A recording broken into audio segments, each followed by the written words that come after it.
আবারও মধ্যপ্রাচ্য জুড়ে ইরানি তাণ্ডব।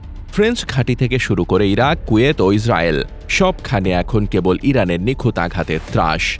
যুক্তরাষ্ট্র ও ইসরায়েল ভেবেছিল কয়েকদিনের বোমাবর্ষণে তেহরানকে স্তব্ধ করা যাবে, কিন্তু বাস্তবতা হল এই যুদ্ধ এখন পশ্চিমাদের জন্যই এক ভয়ঙ্কর মৃত্যু ফাঁদে পরিণত হয়েছে। ইরানের ইসলামী বিপ্লবী গার্ড কোর বা আইআরজিসি মধ্যপ্রাচ্য জুড়ে মার্কিন ও মিত্রদের সামরিক স্থাপনাগুলোতে আক্ষরিক অর্থেই ধ্বংসযজ্ঞ চালাচ্ছে। ইরাকের বাগদাদে মার্কিন দূতাবাসে সরাসরি মিসাইল হামলা এবং এরবিলের হাঁড়ি ঘাঁটি থেকে শুরু করে কুয়েতের আলী আল সালেম ও আরিফজান ঘাঁটিতে নিখুঁত ড্রোন ও ক্ষেপণাস্ত্র হামলায় লণ্ডভণ্ড হয়েছে মার্কিন অহংকার। এমনকি ইরাকি কুর্দিস্তানে ফরাসি সেনার মৃত্যু প্রমাণ করে পশ্চিমাদের কোনো মিত্রই আজ নিরাপদ নয়। ইসরায়েলের গভীরে তেল আবিবের বুকে আঘাত হানছে ইরানের ক্লাস্টার বোমা বা গুচ্ছ বোমা।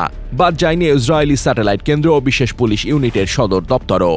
আইআরজিসি স্পষ্ট জানিয়ে দিয়েছে, শিশু হত্যাকারী নেতানিয়াহু জীবিত থাকলে তাকে খুঁজে বের করে হত্যা করা হবে।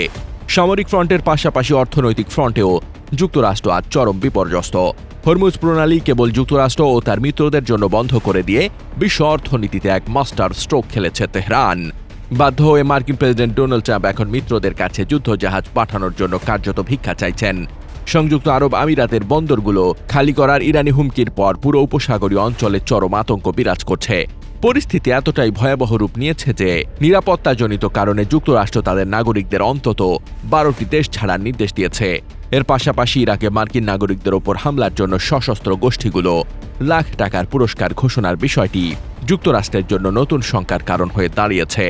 সামরিক বিশ্লেষকদের মতে কেবল অত্যাধুনিক সমরাস্ত্র ও কূটনৈতিক হুঁশিয়ারি দিয়ে ইরানকে অবদমিত করা সম্ভব হচ্ছে না। মধ্যপ্রাচ্যের বর্তমান ভূরাজনৈতিক সমীকরণে ইরান নিজেদের একটি প্রধান নিয়ামক শক্তি হিসেবে প্রতিষ্ঠিত করেছে, যেখানে যুক্তরাষ্ট্র তার মিত্রদের প্রধান লক্ষ্য হয়ে দাঁড়িয়েছে নিজেদের সামরিক ও বেসামরিক সম্পদের সুরক্ষা নিশ্চিত করা। Desk report, বার্তাবাজার।